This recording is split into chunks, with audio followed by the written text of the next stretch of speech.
The year is 2025. The world watches with bated breath. India and Pakistan, two nuclear-armed neighbors, stand on the brink of war. Their shared history is a tapestry woven with conflict and mistrust, its darkest threads stemming from the unresolved dispute over Kashmir.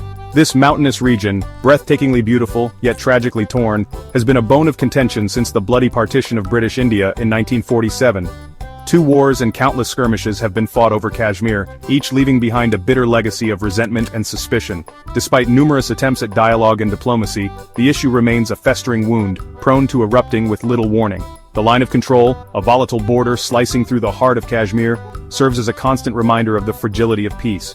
The international community has long recognized the Kashmir dispute as a potential flashpoint. Yet, despite the ever-present danger, a lasting solution has remained elusive. The aspirations of the Kashmiri people, caught in the crossfire of this geopolitical chess game, have often been ignored. As tensions simmer and old wounds refuse to heal, the stage is set for another chapter in this tragic saga. A single spark, a miscalculation, or a deliberate act of aggression could ignite a conflagration with unimaginable consequences. The world can only hope that wiser heads prevail, but in the cauldron of Kashmir, hope is a fragile thing.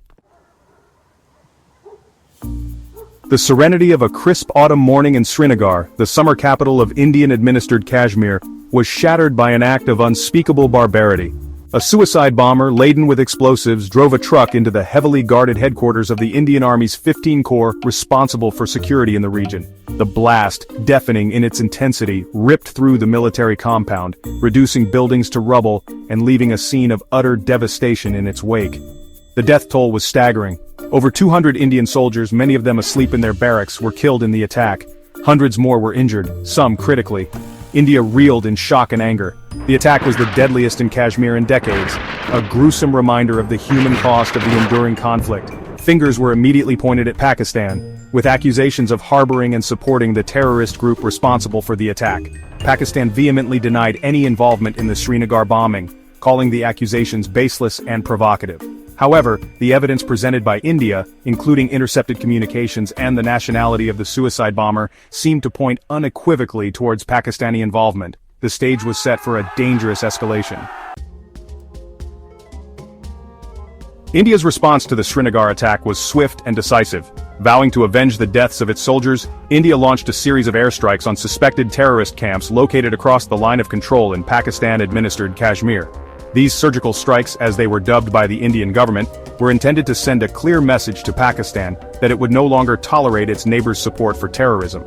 Pakistan, however, denied the existence of any terrorist camps within its territory, claiming that the Indian airstrikes had targeted civilian areas and caused significant collateral damage. In a tit-for-tat response, Pakistan launched its own airstrikes on Indian military installations along the line of control, raising the stakes even further. The situation on the ground was spiraling out of control.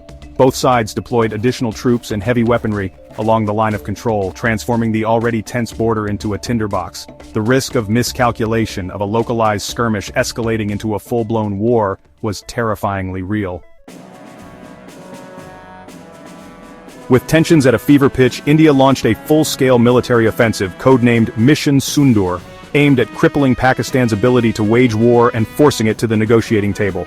The offensive involved a 3-pronged approach, targeting key strategic locations in Pakistan-administered Kashmir and along the international border. The first prong of the offensive involved a massive ground assault by the Indian Army, supported by tanks and artillery, aimed at capturing strategic heights and territory in Pakistan-administered Kashmir. The second prong involved a series of deep penetration airstrikes by the Indian Air Force, targeting Pakistani military installations, air bases, and communication centers.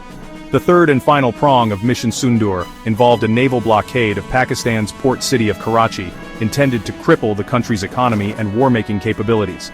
Indian warships patrolled the Arabian Sea, preventing any ships from entering or leaving Karachi, effectively cutting off Pakistan's access to vital supplies and trade routes.